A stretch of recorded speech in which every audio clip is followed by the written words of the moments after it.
The message appeared across every major screen on Earth at exactly the same moment. On news stations, on public signs, on personal communication devices, even in classrooms. The seal of the Galactic Empire spun slowly like a cold emblem of power, and then a voice followed. It was not an angry voice. It was calm, confident, and practiced, like someone delivering a speech they had already given 1,000 times to weaker civilizations.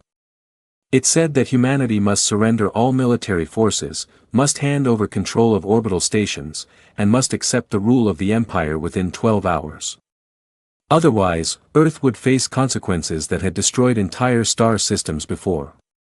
Their message carried images from past conquests, burned planets, shattered fleets, fallen civilizations. But something comedic happened next. Nobody on Earth reacted the way the Empire expected. No one screamed. No one begged for safety. No one rushed underground. Instead, people continued drinking coffee, children continued their classes, workers continued their office shifts, and the population treated it like a boring announcement about weather conditions. Citizens read the message, shrugged, and returned to daily life. The Galactic Empire had sent the message expecting fear. What they received was silence. Inside Terran Command Station Solaris, the main defense hub orbiting Earth, only 5 people sat inside the Grand Strategy Hall. Massive displays around them showed the Empire's fleet, vast ships the size of floating cities, already positioned around Earth's neighboring colonies. Admiral Cade leaned back in his seat. His eyes were quiet, his voice soft. He asked only one question. Are the Deep Core fleets still asleep? His operation officer nodded. Dormant, sir. Their systems remain sealed beneath Earth's mantle. Cade responded with a gentle tone, almost casual. Wake them. There was no dramatic alarm. There were no flashing warnings. The activation was silent. Deep under Earth's surface, inside old iron vaults built during humanity's darkest war, ancient warships began to breathe again. Entire continents trembled as massive hangar gates, hidden for generations beneath oceans and deserts, slowly opened.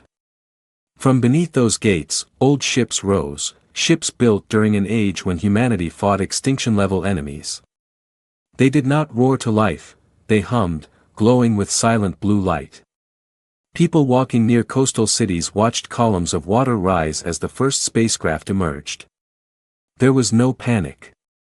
Instead, crowds cheered. They carried food stalls, they recorded videos, they treated it like a celebration rather than preparation for war. News feeds began broadcasting live footage. Commentators did not panic. They smiled. Looks like the Deep Core ships are finally waking, one said casually. Another responded, it has been a long time since Earth prepared anything serious. This will be interesting. No sadness. No fear. Just curiosity. Like spectators waiting for a fireworks show. Meanwhile, in the Empire's Forward Command flagship, panic did exist, but not from humans. Empire officers stared at the reaction from Earth, confused and uncomfortable. Why is their population not evacuating? One officer asked. Why are their commanders not sending surrender requests? Another wondered. Their intelligence minister gave the answer. Humans believe they cannot lose. This is not arrogance. They believe it because history trained them to survive. While the Empire analyzed, humanity remained silent. The Terran fleet rose, ship after ship, lining into formation above Earth.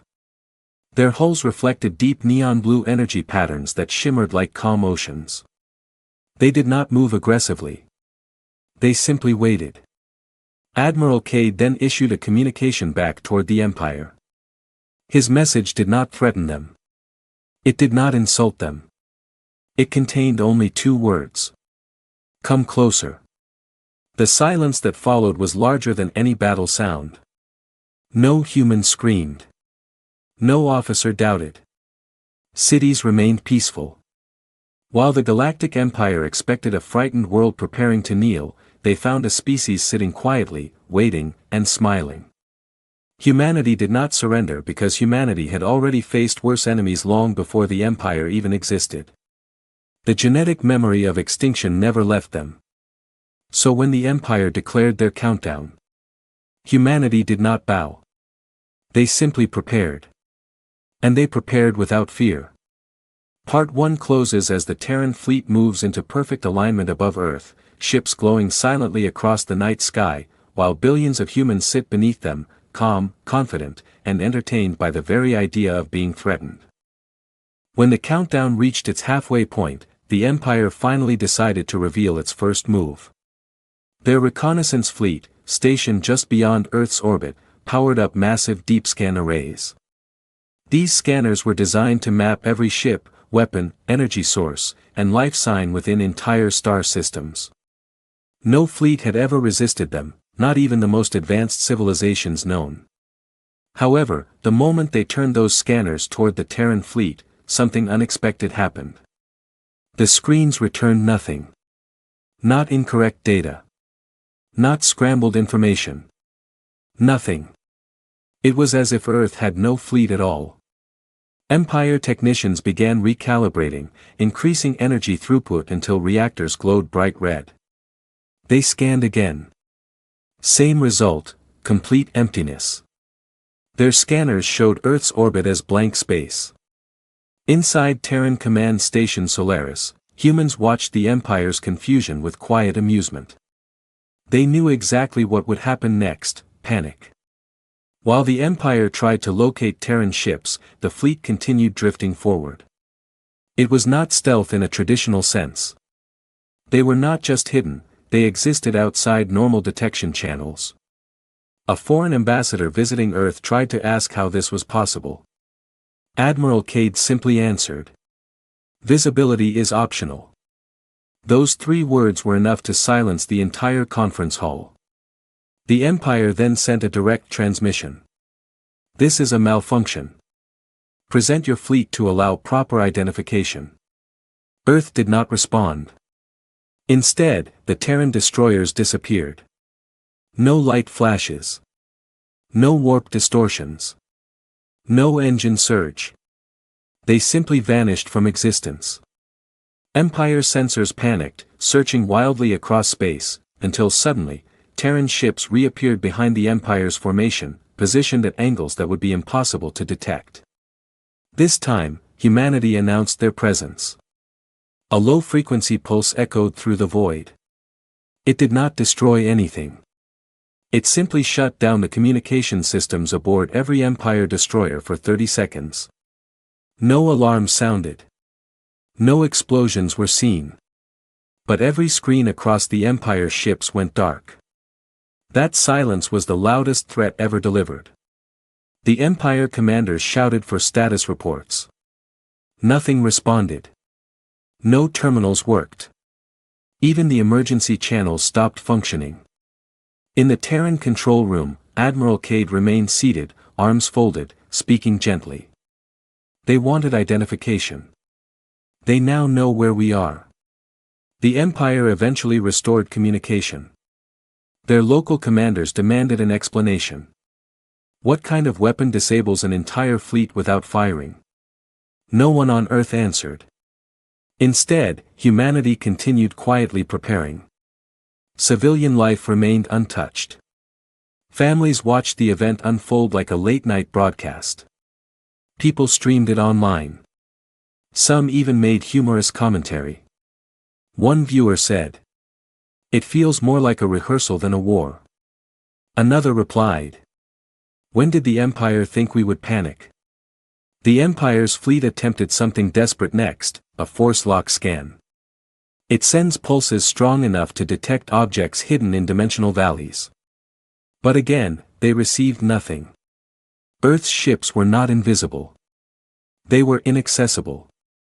A Terran scientist explained the secret through a recorded statement broadcast to the galaxy later. "We do not hide. We exist in layered space. If something cannot reach us, it cannot measure us." This was humanity's true advantage. Not bigger weapons. Not stronger armor, but presence beyond normal physics. With their failed scanning attempt, the Empire tried psychological pressure. Their command ships began to glow with red warning lines and charged up their planetary cannons, ready to fire. Earth responded differently. The Terran fleet moved closer, not aggressively, not at attack speed, but slowly, steadily, almost peacefully. It was like humanity was approaching a frightened child, not an enemy. Many Empire officers could not understand this behavior. They expected panic or surrender. But humanity showed confidence without hostility. The Empire transmitted again. "Are you attempting to intimidate us?" Earth finally replied. "No. We are taking position." The Empire commander's voice trembled. "For what purpose?" "To prevent you from hurting yourselves." The Empire did not know how to reply. Because humanity was not preparing to win. They were preparing to control the damage. Part 2 ends with Terran ships fully surrounding the Empire fleet, not trapping them, but protecting space so the Empire would not mistakenly start a war they could not finish. The galaxy had never seen power demonstrated so gently. And that was what terrified them most. The Empire could no longer ignore the reality unfolding around them. Their scanners had failed, their fleet formations were compromised, and their confidence was fading. Still, pride is a powerful thing. Their High Admiral, an aging war veteran who once conquered 5 civilizations in a single decade, gave a direct order. "Fire upon the Terrans. Make them submit." His officers hesitated. Not because they feared humanity, but because humanity had done nothing yet. No threats, no insults, no sudden movements. Attacking someone who had not attacked felt unnatural even to them. But his order was final. Thousands of energy lances fired simultaneously, streaking through space. Light turned into sharp blue-white lines cutting toward Earth's fleet. To the Empire's relief, nearly every strike hit direct hull. And then something unbelievable happened. The Terran ships absorbed the hits. Not deflected. Not shielded. Absorbed. The impacts vanished on contact as if swallowed by the ship's structure. The Empire's engineers stared in horror. That is impossible. Energy cannot simply disappear. But it did. Humanity did not reply with words. They replied with precision. The Terran flagship released a soft pulse across space, barely visible, like a ripple of faint blue air. No explosions followed. None of the Empire's ships were destroyed. But something far worse happened. Every enemy ship shut down. Weapons offline. Engines offline. Life support offline. Power blacked out. Inside the Empire ships, alarms rumbled but produced no sound. Their lights dimmed, systems flickered, and screens displayed only a single symbol. Terran lock engaged. One of the Empire's technicians shouted, "Our systems are not damaged. They are intentionally paused." Paused. Not broken. Paused. Meaning humanity could turn them back on at any moment. The Terran fleet drifted silently among the frozen ships. Not a single human voice transmitted a threat. Not a single gun fired a follow-up shot. Humanity did not destroy, they disabled. The Empire tried to reboot systems using manual overrides. Nothing happened. Even emergency life support remained still.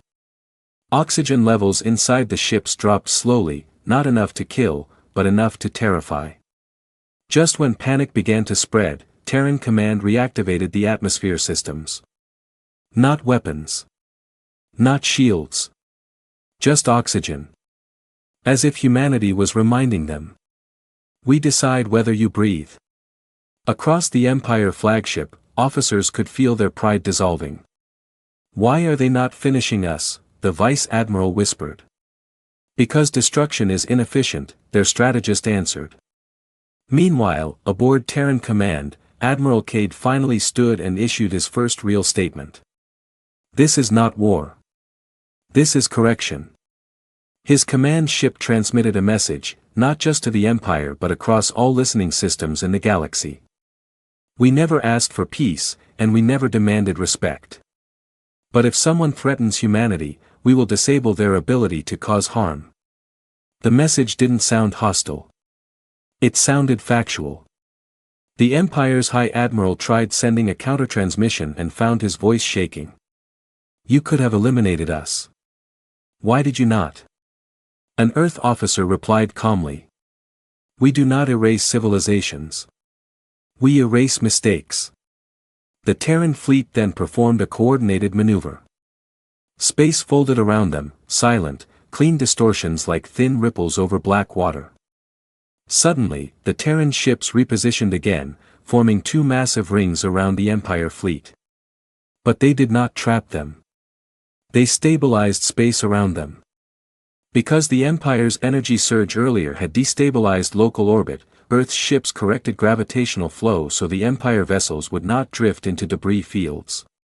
So humans disabled their weapons. And protected them from danger.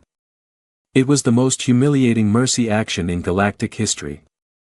The moment power returned to Empire systems, every officer already knew the war was over. Not because they could not fight anymore. But because humans held power they did not understand, yet humanity wielded it without cruelty. We request truce. Not because we are defeated, but because humanity does not fight like any species we have ever encountered. And for the first time in centuries, the Empire admitted fear. Not of destruction. But of disappointment. Because humanity did not even consider them worthy enough to fight. When the Empire's surrender request reached Earth, it did not arrive with the usual signatures of defeat. No military badges were removed. No commanders were dismissed. Instead, the transmission sounded like something completely different, like someone seeking clarity. The message simply said, if we agree to peace, tell us what humanity actually wants. This question spread across the galaxy like a shockwave. Countless species listened, curious, waiting for humanity's response. Many expected threats. Others expected demands of resources or imperial authority. But Earth answered with something no one predicted. We want nothing. There was silence across every listening channel. Nothing. No planets, no armies, no control. The Empire Council assumed it was a trick, so they repeated their question, more carefully this time. What do humans require in exchange for this victory? The Terran response came again. Respect self-governance. That is all. The galaxy froze, not from fear, but confusion. A species that could disable fleets without harming them, only wanted the right to exist freely. Meanwhile, aboard the Terran flagship, Admiral Cade gave his own order. Release them. The command was irreversible. The systems which held every Empire vessel motionless unlinked. Ships began to move again. Lights returned. Engines reignited. Orbit stabilized. Terran ships drifted back, clearing space for the Empire to reposition freely.